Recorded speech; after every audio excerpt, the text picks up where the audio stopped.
Unless you've been on vacation in a deep, dark jungle, by now you have likely heard the news. Riot Games is going to be releasing a card game based on their League of Legends IP. The game title is Legends of Runeterra, and they have a preview event going on. Now, I've been thankfully and graciously given access to the game so that I can play it ahead of time, and I wanted to do kind of like a review video. So this particular video is going to cover a couple of different things. It might be kind of lengthy, so I'm just going to detail what I'm covering now, and then you can skip ahead to the relevant parts as you want. So I'm going to start with some gameplay. I'm going to do a walkthrough of a single game versus the AI so that I can explain basic mechanics of the game. You can see how the turns work. I can talk about resource systems, things like that.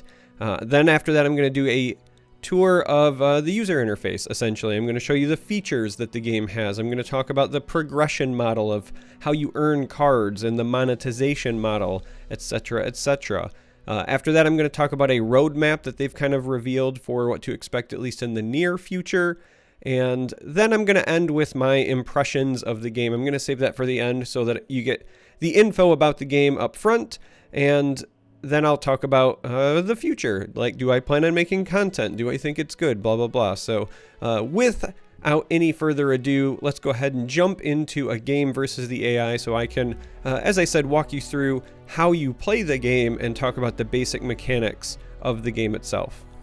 So as I said, we're going to be jumping into a game versus the AI, and I picked the AI because if you've watched one of my videos before, you know sometimes I can get a little bit long-winded because I get excited about game design and theory and mechanics, and as such I want the time to talk about it without worrying about turn timers. So right out of the gate you can see you have a starting hand, and you get the option to replace things, so it's a pretty standard mulligan system. Your starting hand size is 4 cards, as you can see here, and this, for the most part, honestly all looks fine, but we're gonna throw back at least these two, not because they're bad, but because I'm hoping to draw a champion, because there are different kinds of units in this game and I want to highlight the differences. So if possible, I'd like to find a champion, and we did find one. We found Elise.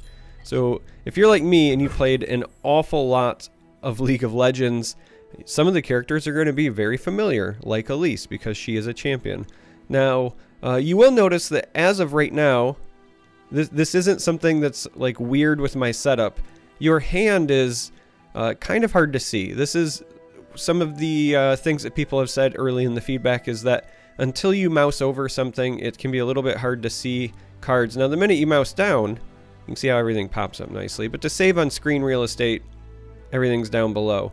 Now, just looking at the board before I start talking about costs, resource systems, etc., you'll also notice that we have these over here. These are your Nexuses. This also represents player health, essentially. Both players start at 20 health, and in general, you win the game by reducing the Nexus to 0. There are some alternate win conditions in this base core set already, but for the most part, this is how you do it. You also notice that you get these cool little poros here, right? And you can click on your own, and I've talked to some folks who work on the game over at Riot. They do plan on giving you future options. They do plan on offering an awful lot of cosmetics. They wouldn't go into specifics with me, but you can rest assured that you're going to get some options here. It is Riot after all, and if they weren't selling skins or something that's an equivalent of it, you would be shocked. So next up, we're going to talk about resources. So it's just a basic mana system. There are no colored manas or anything like that. It's basically like Hearthstone or Artifact if you played those games. So it's not like MTG or Mythgard on the other end of the spectrum. It does start at 1 and it goes up by 1. And as you can see here, it highlights some of the cards that you can play. And you can just go ahead and grab something and play it. Now, even though I'm putting it out here, whenever you play something, it plays down to this area if you are playing a minion or a creature of any kind. And then my opponent answered. So each round you go back and forth. If you played Artifact, it's going to feel very familiar because it's very much like the priority system in that game. Each round basically goes back and forth until both players have hit pass. And the thing that I'm going to highlight next is a little bit weird. It's a little bit different from other games. It takes a moment to get used to, but each round, there's only one attacker and one defender. What I mean by that is that somebody's on offense and somebody's on defense. Now, I'm on offense here at the start. And you can tell that by this sword here and this shield here. So basically, I'm the attacker, they're the defender. You get traditionally one attack phase, if you will, per round. Very similar to Magic the Gathering, if you've played that. And so I'm going to go ahead and drag this out to start my attack phase. Now, you'll notice that if I click on this, this does not have any sort of charge or rush or haste. If a unit is in this area down below, I like to call it the deck. I don't know what the official term is, but if it's on your deck, if you will, then it can participate in combat right away. It's interesting. So I'm going to go ahead and hit attack. Now, if they wanted to, they could have blocked with this unit, but because it was summoned after I summoned Precious Pet, and as we see here, this was stunned. So it removes that unit from combat so it can't block, essentially. So this got to attack. It hit their Nexus, did 2 damage. This is to attack, 1 health. The health is treated just like Hearthstone and not like Magic the Gathering. So when damage is dealt to a unit, it does stay on that unit, and you'll see that throughout this. But after I've done my attack, one thing I want to highlight is before I had a glowing sword here, and after I've attacked, it's gone. So that was essentially me using my 1 attack per round. Now that's important because there are cards and mechanics that will allow you to attack multiple times, and this is how they designate whether or not you have one active. But once both players have passed, you can see that we go to round 2, and then essentially it's like a new turn starts, right? We both draw cards, the attacker and the defender flip-flop, and then you kind of go back and forth. Now the only thing that is interesting or different is that the attacking player kind of has priority for when attack phase begins. So as you can see, the AI here just jumped right into combat. So I did not get the opportunity to deploy any units, but even though I'm the defender, I will still have the option to develop my board, if you will. It'll just come after combat. So right now my choice would be to play spells if I could, but I don't have the mana to play spells. Or to block. And we're going to go ahead and I'm going to block just so that I can showcase this. Now, it does have a last breath ability. Think last gasp if you're coming from the Elder Scrolls Legends, where it's going to do something. But essentially, I put this here. So attacking and blocking is very much like Magic the Gathering, if you've played that game. So somebody declares attackers, and then the blocker chooses what to block and if they want to block at all. However, unlike Magic the Gathering, you can only block a unit with 1 unit at a time. There is no like triple blocking. You can't throw 3 of your units to block into 1. So it's always 1-to-1 combat. And typically if there's more units in a row, then you pick where it's going to be assigned. But right now it's 1-to-1. So I just put the spider in front and I say block. And then if we had spells, there would be a moment where either player could play combat tricks, if you will. But there was none, so combat resolves, and then now it comes to, again, that back and forth priority, so you can develop if you want. And I'm going to go ahead and play Elise, because Elise is a great unit, but she's also a champion, and there's something that I want to highlight, specifically about champions, because they are obviously the core of a League of Legends IP, but also they are a special unit in League of Legends because they have powers where they're allowed to level up, and they're just traditionally more powerful units as well. You're only allowed to put up to 6 champions in a deck. Your deck sizes are 40 total cards. So like, apparently I have to hold down. I thought it was a double click. My apologies. If you hold down here, it'll tell you the 2 factions. You're also only allowed to use 2 factions in a deck. There are currently 6 total factions, though they have mentioned more will be on the way. But this tells you the factions they're using and cards left in deck. But there are 40 cards in a deck, and out of those 40 cards, only 6 of them are allowed to be champions. So you do have to, be careful about the ones you select. And as I said before, champions have a special set of abilities. They can level up.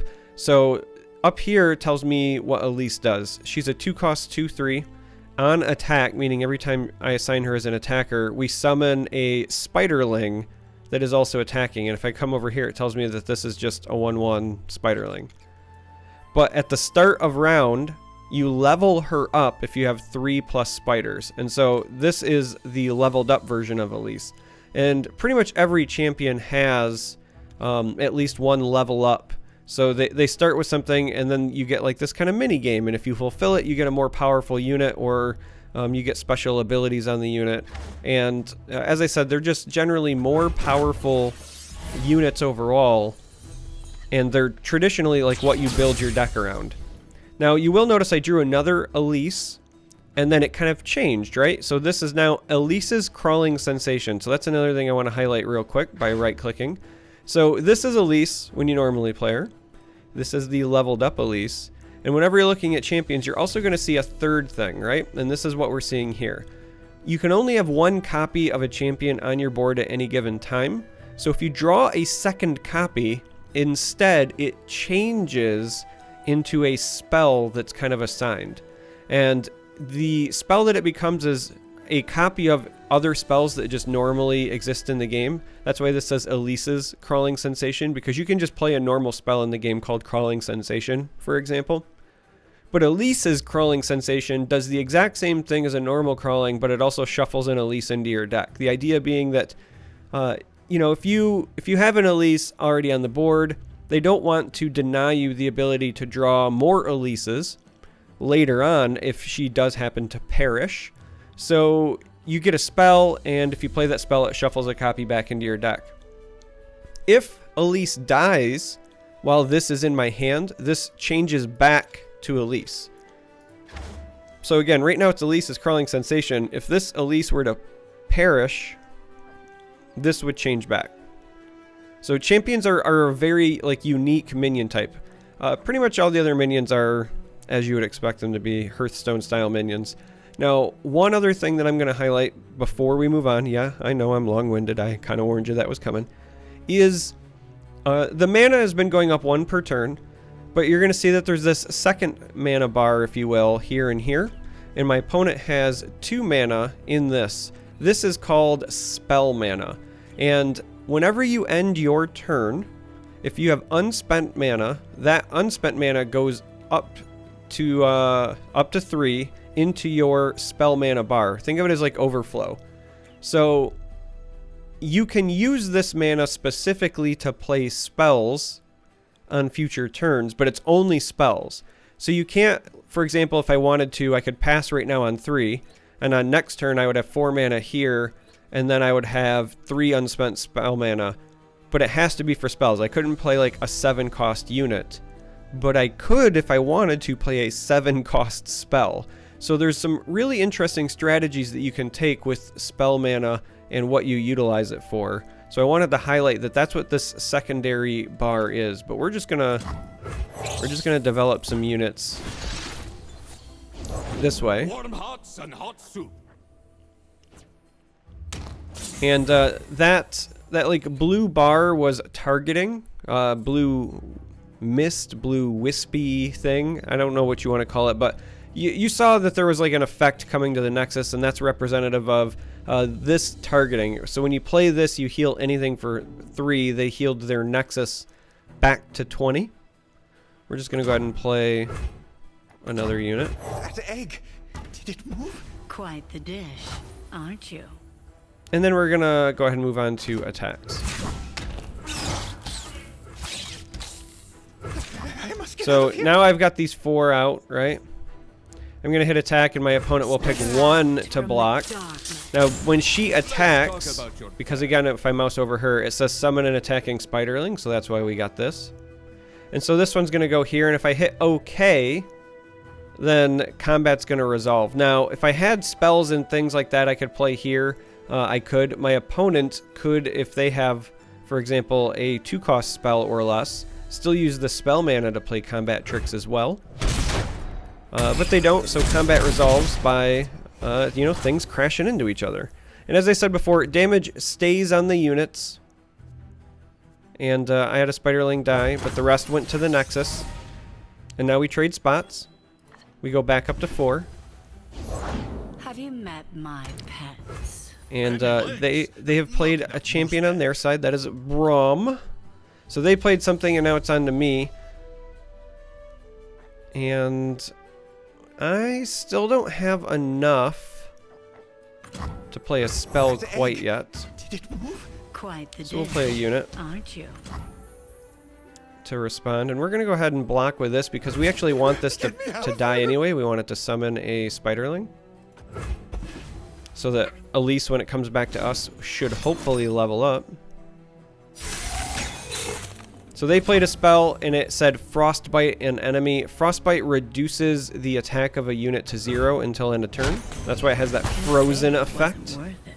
So they keep their unit alive, but we actually accomplished our goal because we wanted 3 spiders for the next round. We can even use this now, which is a spell, to summon more. So we're going to do that, but I'm also going to highlight one important thing here, which is this icon. It's going to be kind of hard to see. Maybe I'll just right click it here. This icon here means slow. So spells can be cast outside of combat and other casting. And then the enemy has a chance to respond.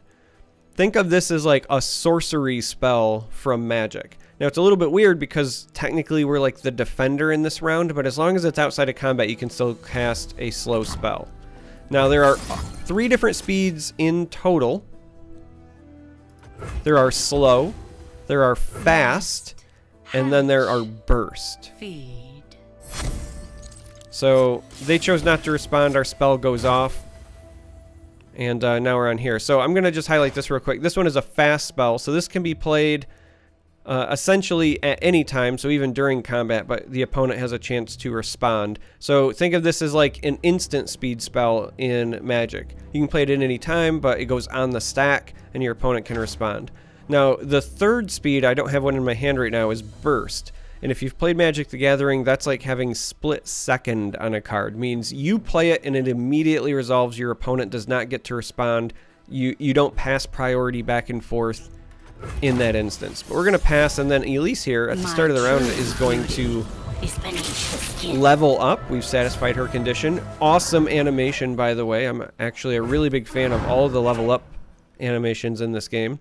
So now she's not only just a better unit by becoming this 4/3, but she grants our other spider allies have Challenger. So these, when you attack, you get to decide who blocks.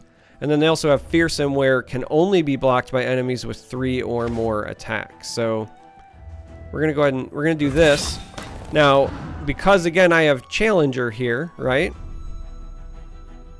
If I want, I can choose how this block goes, but I don't want to. What I actually want is to use this spider to challenge Braum, because I want him to soak 1 damage and not my 4. So I'm just going to drag this here.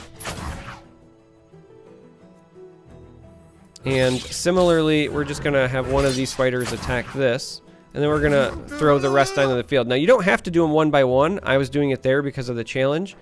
But if you want, you can also like grab this unit and then kind of like mouse over this to pick this up. And whatever order you go in is the order that the units will be on the field. Now, order does matter because when you resolve combat, it always resolves left to right. So sometimes if there's an effect that you want to trigger, you want certain units here because they might die and then trigger something else for the rest of the combat. Similarly, there are some units that have an ability called support, meaning that they grant a bonus to the unit on their right. So if this had a support ability and you wanted it to affect this, you want to make sure that this one is on the field first. So positioning does matter, and it's determined by the order in which you put it out. So I'm going to go ahead and hit attack. Now my opponent plays this, right, to respond, but it's a burst spell, so I do not get my opportunity to respond. They're going to flash freeze again. I do not have an opportunity to respond. But then before combat gets resolved, if I want, I can do this. Because again, this is a fast spell and I can do this whenever I want. So we're going to go ahead and play this. Mostly because it's going to hit this as well. We'll say okay. They get the opportunity to respond to this, and then it hits everything. And then combat resolves. And that's basically the gist of it. I know it was a bit long-winded getting there, but that is essentially the game in a nutshell. You do your back and forth. There's always 1 attacker, 1 defender. Now, this is interesting because he has regen, so he fully heals at the start of each round. So like I could deal 3 to it, but it's each round. So once that round ends, he's just going to heal back up. So we're actually just going to go ahead and pass. But you do your back and forth. You'll notice now I have 3 full spell mana, and they also do as well, because both of us essentially did nothing last round. So all of our unspent mana got banked up to the cap of 3. You'll also notice from the little marks here that your traditional regular mana does cap out at 10. So in total, at any given time, you can essentially have up to 13 usable mana in a turn, but at least 3 of it has to be on spells. Now, we're going to do some tricksy stuff here. We're going to go ahead and target this. And again, you can see the like arrow. And this is on the stack, right? So I can still do other things and put them on the stack, and then my opponent will still get a chance to respond. But we're going to do this with the 3. And then I'm going to put this down and say I also want her challenging Braum, so that if this resolves and then she hits Braum, he'll just hopefully outright be eliminated. And then I'll show you what I was talking about with the ordering, right? Like I can do this, and then when I do this, it'll have the aristocrat here at the end. So you can pick them up, or you can do it one by one. I like to do it one by one a lot right now because I'm still learning and I don't like making mistakes. And it happens. So once I've hit OK, they get their opportunity to respond. They played a burst spell. It was a healing one. So because it was burst, I didn't get a chance to respond to that. But then we go to combat. Elise and the spell both targeted Braum. Many legs, not enough mustache. And then when we hit second main phase, if you will, if you're a Magic player, you'll know what that means. But essentially when you hit the part after combat where you can play more cards,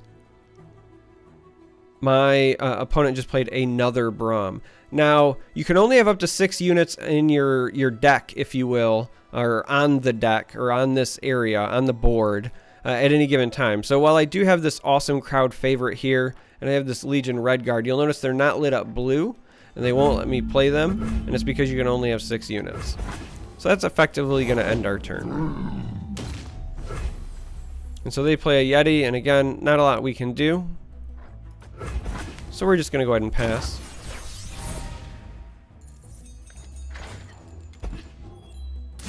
We kind of want a bunch of units to die so that we can play this Fresh Offerings and get a Vile Maw going. But sadly, 'tis not to be. So this unit, it's just a 5/5. It's one of the Enraged Yetis that got shuffled into their deck earlier from a Last Breath ability. So we can block this and not take additional damage. This game does have an ability called Overwhelm, and that's essentially Breakthrough from Legends or Trample from Magic, etc., etc. Alright, so they're healing again. We're still okay with that. We don't need to deal 1 damage to anything as a fast effect. It's going to let that resolve, and it'll make a spider.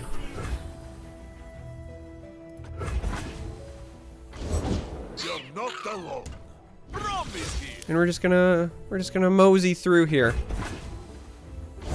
Now that I've basically covered the basics here, we'll mosey through all the way to completion. Now I could have used this to poke one of these, but we're gonna save it as a combat trick. Actually, we're gonna do something a little bit different. Actually, we're gonna murder one of our own spiders. Now that we've drawn this, we really wanted to play this before we attack. So we're actually gonna play this to deal 1 damage to our own spider here. We are just not very kind. Even Elise is mad at us. Awesome voice line. But we're gonna go ahead and play this because that is a saucy deployment. And like I said, you can do it a little bit differently, but we're gonna do this 1 by 1 so I don't mess up the ordering. And we'll go ahead and try to eat this Braum. And here it kind of doesn't matter. Actually, you know what? Let's go ahead and back this up. Let's go with... We definitely want this to happen. But then I'm not going to use the challenge ability. So the challenger is technically a May. So you don't have to choose it. And I would prefer that they don't block these. So I'm not going to do it for them. Now the AI is just going to assign blockers anyway. But I'm essentially saying, like, I don't want to do that for them. So we'll let them figure it out on their side. And they did not. See? So as you can see, there was a benefit for me not doing that for them. And we got their Nexus all the way down to 1. And then we're going to go ahead and summon this because he gets a +5/+5. Because we have 5 other units. So that's a lot of value for our crowd favorite. Crowd favorite here also has Overwhelm. So again, that's that breakthrough. So when combat comes around, if they have these poros here. Yeah, we're not going to do any of these. If they have these poros here and that's the only blocker they have, like, this should be enough to just end the game. Now, I could, if I was being, you know, a good player, a smart player, I could say, like, drag these out. And then I could do another one so that this is completely unblocked. But because I want this to block here, we're just going to go ahead and hit attack because I want to show you the overwhelm. So the AI is going to go through the motions. They're going to play some combat tricks. Oh, they didn't even block. Fair enough. Well, nonetheless, that's a victory. That's the game. So that's the basics. There's a lot of really cool interactions, a lot of awesome, complicated card interactions, some pretty cool champions, but overall, it's very familiar if you've played Magic the Gathering or Hearthstone or a combination of the two, because it's basically taking Hearthstone's mana system, adding the spell overflow, and then it's taking Artifact's initiative system and MTG's spell speed system and throwing them all into a single game. So I really dig it, and I think that it's got a solid core, a solid foundation as far as game design, game mechanics go, that they can build on and make it rather interesting. So with a game out of the way, with the basics covered out of the way, I want to now kind of take you on a tour through the user interface so that you know what to expect. And as you can see after the game here, right, I'm getting XP, which is going toward this, which is a daily quest essentially. And you also get XP as a result from your daily quests. So we'll talk about that in a minute. You can see, hey look, prologue and vault. There are rewards. There's a progression system. I know, shocking, right? Artifact didn't have this at launch. Why would Riot put this in here? Well, I'll take you on the tour. So this is the current homepage, right? And we've got shards, which are like a crafting material, and then coins here, which are what you use to make purchases. You've also got your cool player avatar here. I'm using Shark Chariot because it looks like a ghost shark, and I think it's neat. But this is also where you see your quests, and you can see where you have your number of rerolls, and it stores up to 3, I believe, or at least that's the most I've seen at any given point. And then they award XP, and I'll show you where the XP matters in a moment. There's also this weekly vault. So you start with like 3 bronze chests, and it's like a level 1 vault, if you will. And supposedly it unlocks once every week, and the quality of your vault depends on how much you've played, essentially. So right now I've played during this preview event enough to get my vault up to a level 3 vault. So these 2 chests have now upgraded to silver chests, essentially. I'm assuming if I get this to level 4, this one will become silver. I assume if I go to level 5, one of these might turn to gold, etc., etc. And you just get a vault once a week, and you get free stuff in it. So that's where that progress is. On the play menu right now, you've got versus player, versus AI, and then a bunch of tutorials. And they have said, and like I said, I'll cover the roadmap a little bit later, but there is going to be ranked play coming by the time this hits its full release, or at least that's their plan. Now, if we come to the collection area, these are decks. You can also see there's an import deck function, so they've already got some neat features added into the user interface, and then cards here as well. So as I said before, right now the game essentially has 6 factions. Deck building requirements are, decks are 40 cards with a maximum of 6 heroes, 6 champions in your deck, and it can only be from 2 factions at a time. So let's just say, for example, I hit new deck. You can see down here, right? This is where it says 0 of 6 champions, 0 of 40 cards. So if I add Elise here, right, who we're familiar with, and then I add Braum, those are from 2 different factions. So like if I try to add Fiora, it's going to yell at me because she's from a different region. Same thing with Zed here. But Ashe, however, is from the same region as Braum from Freljord. So I can add her. Now if I do this, now this goes red down here though because I'm going to have too many champions. So I can only have a maximum, as I said, of 6, and then the rest are cards. Now as far as any single card, you can have up to 3 in your deck at any given time. So like if I pull out a Braum and I add an Ashe, that caps at 3, and that is your deck building experience. We're going to go ahead and discard that. Oh, one other thing real quick before we go back to the rewards. I know I'm teasing you there, sorry. Also want to click on the show unowned, and this is important because you can see obviously that I have some stuff unowned, and there are wild cards here. And we're going to cover that in just a second, but essentially most of the crafting in this game is going to be done via wild cards that you get as rewards from those chests, and you get as rewards from progression that I'm going to highlight next. You can also purchase wild cards directly with coins, which I'll cover when we get to the shop. So if I right click on Ezreal because I own none of them, you can see I can create them using wild cards, or I can create them using shards. And so shards is like your crafting material, but then wild cards are also there for like instantaneous crafting. So very similar to like Mythgard if you're familiar with that, where you have essence in that game and then also wild cards. All right, so we're gonna go to rewards. Now right now I am in the prologue, and if I scroll all the way back, during the prologue, you start with a new deck at level 1 and they give you a deck. Then when you get enough XP to get to level 2 here, you earn bonus shards.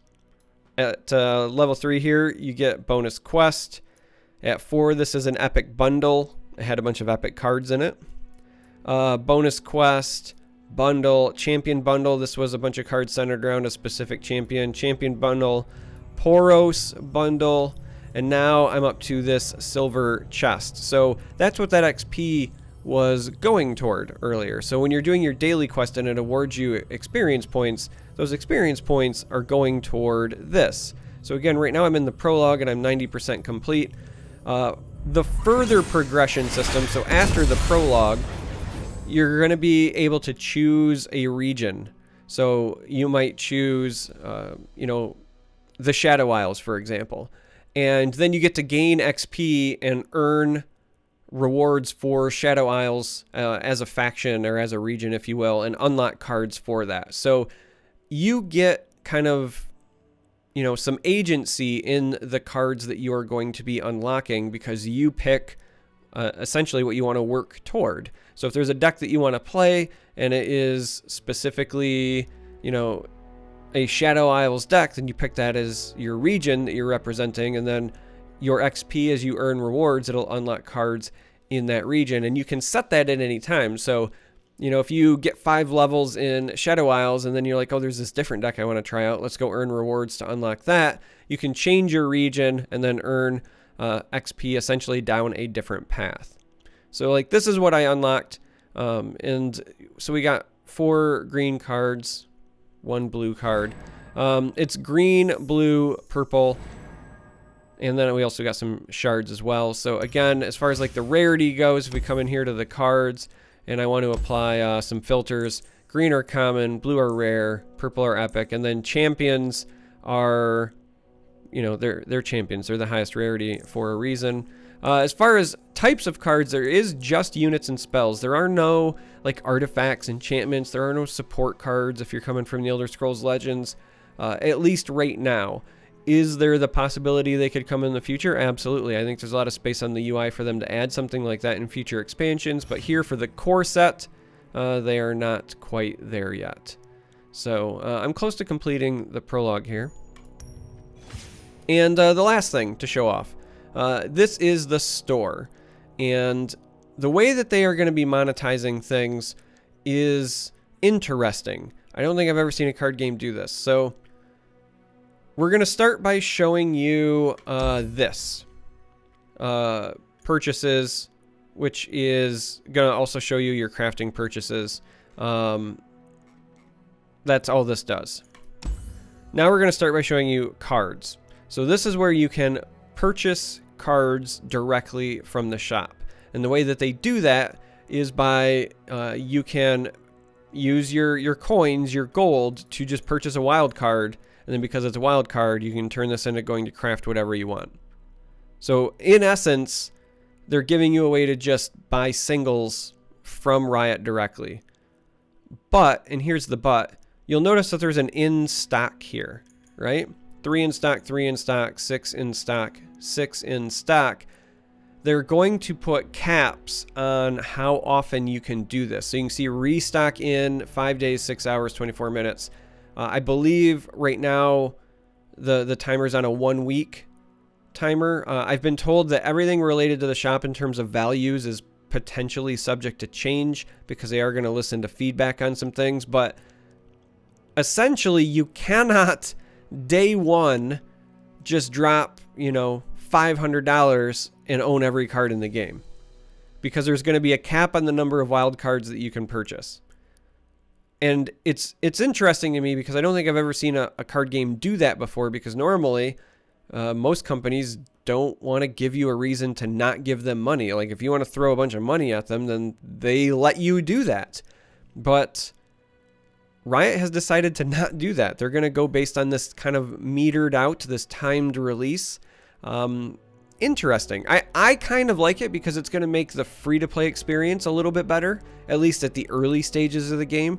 You know, a couple of months in where you've had multiple restocks, then some whales might have full collections by then and still be kind of running over new players. But for the most part, the free-to-play experience isn't going to be that far behind everybody else as a result of this kind of metered out pay-to-win setup. Now, you might be saying to yourself, okay, here's coins, right? What does 400 coins mean to me? What does 150 coins mean to me? So again, keep in mind, all of this is subject to change. These are not finalized, but at least for the preview event, this is what it's showing in the shop. So $5 gets you 650 coins. $10 gets you 1380, or you know, essentially double your $5 investment with 80 bonus coins. And this is a pretty standard thing. The more you spend, the more bonus coins you get. So this kind of gives you an idea of prices. This also is interesting because it's the first time in a game like this that you can very easily assign like a monetary value to the cards in your collection in many ways, because I can say, okay, if 650 coins is $5 and a wild card is 400, then, you know, I can do that math, right? My every champion in my deck, even if it's the highest rarity, is less than $5 a pop. You can kind of put a value on your deck, and it's not that you haven't been able to do that with other card games. Savvy folks can do the math and figure it out, but you can just directly do it. Like, there is no smoke and mirrors here, which I find to be, you know, just interesting because it's different. We've never had this kind of monetization before in a big game. I guess I should say I have seen some smaller, like indie developers for collectible card games do something similar, but this is the first time I've seen like a big studio give this a go. So back here on the featured, you'll notice there was the starter bundle, and it has this weird cost of $581. This actually is a 650 coin starter bundle. So again, it's meant to be your $5 starter. However, it's prorated based on cards that you might own. So you can see where it says price is prorated for potential duplicates. So what they're saying is that if you purchase this, they would expect you to have a number of duplicates based on your current collection. So they discount it down to $581. And the starter bundle, as you can see here, 66 cards, 11 from each region, 6 commons, 4 rares, 1 epic. So that's your starter bundle. Also worth noting that this is separate from your just straight up cards purchases. So if you're a day one player, assuming everything stays the way that it is and they don't make changes, again, caveat, subject to change. But if it does not change, it stays the way that it is, then you can come in and buy all of these and the starter bundle. So that's your tour through, you know, the user interface. And I'll say this, it's very clean. I think that it looks pretty. I think that the musical score for the game so far has been really solid as well. So as far as the user interface goes, nothing super shocks me. It's a nice, pretty product, and I wouldn't expect anything less from Riot at this point. So with that said, next I want to talk about the roadmap, because there's this image they've been floating around. So I'm going to go ahead and put that on the screen now. As you can see on the screen, there's already a relatively detailed roadmap that they have in mind. I want to start by highlighting the thing at the bottom, the small text, and it does say that the game is in active development and all dates are subject to change.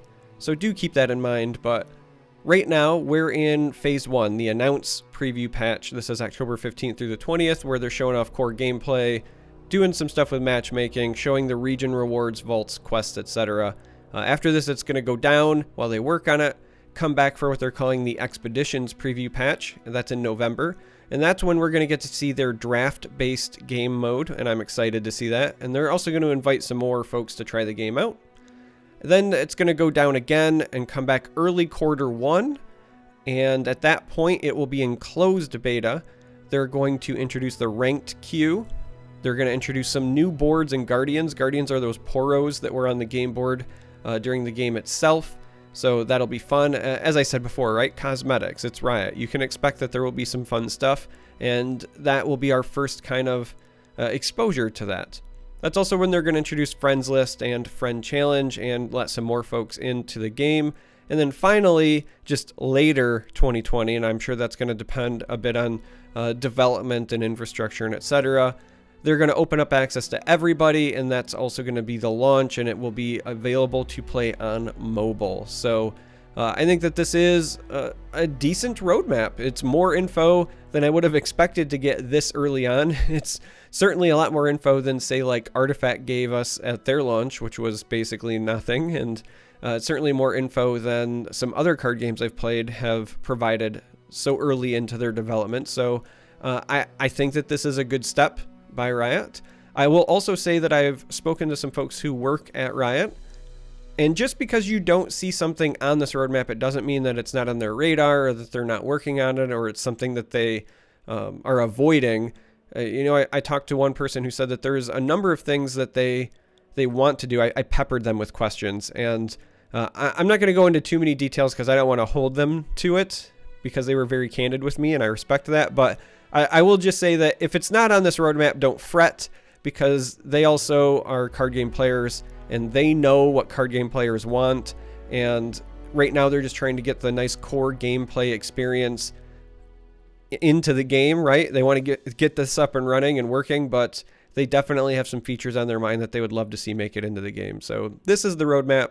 And now I'm going to transition to my impressions, because thus far it's kind of just been a general tour / recap of the game itself and the gameplay and etc. But I want to talk about, how I feel about the game, having played it a bit, and how I feel about the future and so on. So I'm not going to sugarcoat it. I really like the game. I thoroughly enjoy that it is very similar to Magic. It feels like digital Magic. It feels almost like Magic 2.0. And what I mean by that is that they took away some of the things that I really disliked about Magic, like the land system, because I hate getting mana screwed and it's a very unfun mechanic. And they kept the good parts of Magic. They kept the responses, the reactions. I love that they have 3 different spell speeds. I love that there's this passing of priority back and forth. That was one of my favorite things about Artifact as well. It creates this level of interactivity. I think it makes player choice and skill stand out. I really dig the core gameplay. I also think that it's a very polished game from what I've played so far. I've not run into many bugs. Myself, everything looks clean and pretty. Animations are solid. There's a few that I wish were sped up a bit, and I imagine they will take that feedback and apply it during these like downtimes in between. But overall, I'm impressed with the level of polish, and I'm gonna be honest. You might not know this about me, but I'm a huge League of Legends nerd. Like Charmer. Some folks know because I talk about it. It's not like it's a hidden fact or anything, but Charmer comes from League of Legends. When I very first started streaming, I played a lot of League of Legends. I started streaming with League of Legends. It was the first game I ever streamed on Twitch. I was playing Ari as my main. Her signature ability is Charm. I literally am named Charmer because of League of Legends. Now, I've since moved away from MOBAs, right? If you go back on my YouTube, if you sort by like oldest videos, you will find old, really bad League of Legends videos where I'm playing in like bronze and I'm not good at the game. And it's kind of embarrassing, but also kind of fun to watch when I go back and look at those, just to kind of see how much my content has grown. But I found my home with card games because I've been playing card games my entire life, like literally more than a quarter of a decade I've been playing card games. And I found my stride with them as far as making content and casting and all of those things. And so I moved away from League. But League has a card game now, so I can go full circle. I'm jacked. Like, I'm not gonna lie. When they announced this, or even before they announced it, once like I could publicly talk about the rumors that I'd been hearing for a bit, because I'd been hearing some things from some friends and so forth. Once I could publicly geek about it, like I was blowing up on Twitter, I was having a hard time focusing. I was just genuinely excited. And then they did the release video and I was losing my mind, and I've got in, and it's been nothing but like just smiles and fun as I go through this, because it's an IP that I enjoy. It's characters that I recognize. I think that they're very well represented in the actual game as well. Like when I'm playing the game, it feels good to have Tryndamere basically like come back from death, and it feels good for me to spin to win on Garen and just do all these things that I would expect to be able to do in a League card game, and still also have enjoyable mechanics, right? I was really worried that I was going to hate the game because I wanted to like it from the IP, but I made sure to come in and give it a good proper run through, and I really think that they nailed it. They've basically taken the stack from MTG, right? When I say the stack, I'm talking about like the order in which fast effects resolve, and they found a way to make it visually easy to follow and appealing, and they found a great way to incorporate that priority passing system for like initiative from Artifact, and I think it's easy to follow. I think that it's not going to fall into some of the traps that Artifact had, even though I loved it, and I still love Artifact to this day. Do not take these criticisms as me bashing the game. I love Artifact. But I have also publicly said that Artifact was not easy to watch, because at any given point, if you're a spectator and you join a stream or you start watching an esports broadcast of Artifact, so like when I was casting the WePlay events, you as a spectator immediately only got to see 1/3 of the actual game. The 3 boards not being visible most of the time was a detriment, because it's very difficult to bring the viewer up to speed. This takes some of those best parts of Artifact, like the initiative and priority passing, but it makes sure that everything is visible right on the one screen. Like, that's the one thing that Hearthstone has going for it. That's a good thing, in my opinion, is that the screen doesn't have too much invaluable information. You can like look at it and see what's going on. This game does already have a Twitch extension, for example, as far as like a deck tracker goes. Now I think their Twitch extension could be expanded upon. I'd like to see you be able to like export the deck that somebody's playing from it. do mouse overs, things like that. I'm sure that stuff is coming. But again, they're already showing support in that area, so that's a good sign in my opinion. That's a plus. And yeah, I like the game. So you can expect to see some Legends of Runeterra content coming to my channel soon, and potentially a lot of it. Like I've been really excited about Mythgard lately, and I am now extra jacked about this game as well. And I am gonna be upfront, gang. Like, you might lose me to this game. This is your disclaimer. This is your warning. I'm gonna point back to this video at some point where I'm geeking out right now and say, like, I told you this might happen. I might go down the rabbit hole here because I get the marriage of my favorite things finally, right? I get League and I get a card game. So, you know, I mean, it's, in all honesty, like, it's too early to tell if that's going to end up being the case. But I think right now, like, if I was just being honest, like, I would say you should at least expect to see an awful lot of Legends of Runeterra content coming to my channel at some point, because I really enjoy what I've seen so far. I've been like brewing and deck building even just during this preview patch. I don't know for sure if this is like the full base set or if there's more stuff we haven't seen yet or not, but even with what's here, there are certainly a bevy of decks. Like, I've already seen a couple of aggressive decks. I've seen a really cool control deck. I've been monkeying around personally with this combo deck that's kind of like this game's version of Unite the Houses. I'm recording this just before I go live on stream, and then I'm going to go play that deck on stream a bit and see if I can make it work. If I do make it work, maybe I'll put some highlights on the channel as well. But yeah, my impressions are that I really enjoy this game, and I am excited for it. And you can expect to see a lot more of this on the channel coming soon, one way or the other. I'm just full of smiles. I have been since yesterday, so hopefully you guys are going to be as excited as I am, because too bad. I mean, it's coming. Unless something drastically changes between now and then, and stranger things have happened, or maybe the game tanks and dies. It happened to Artifact. Maybe a meteor hits the planet and we're all extinct.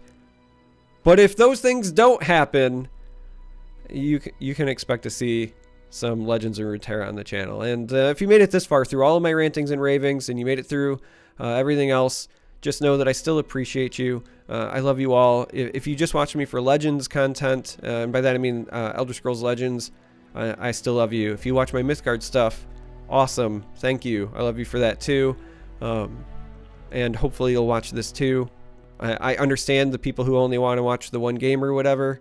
That's fine, but I'm having fun, and I think I make my best content when I'm having fun, so I'm really looking forward to doing more with this game, and that's it. So until next time, I'm going to say it here just to bring a tear to your eye, but until next time, may you walk on warm sands. I know it doesn't apply to this game. I'll have to find a League outro or something, but anyway, that's the end.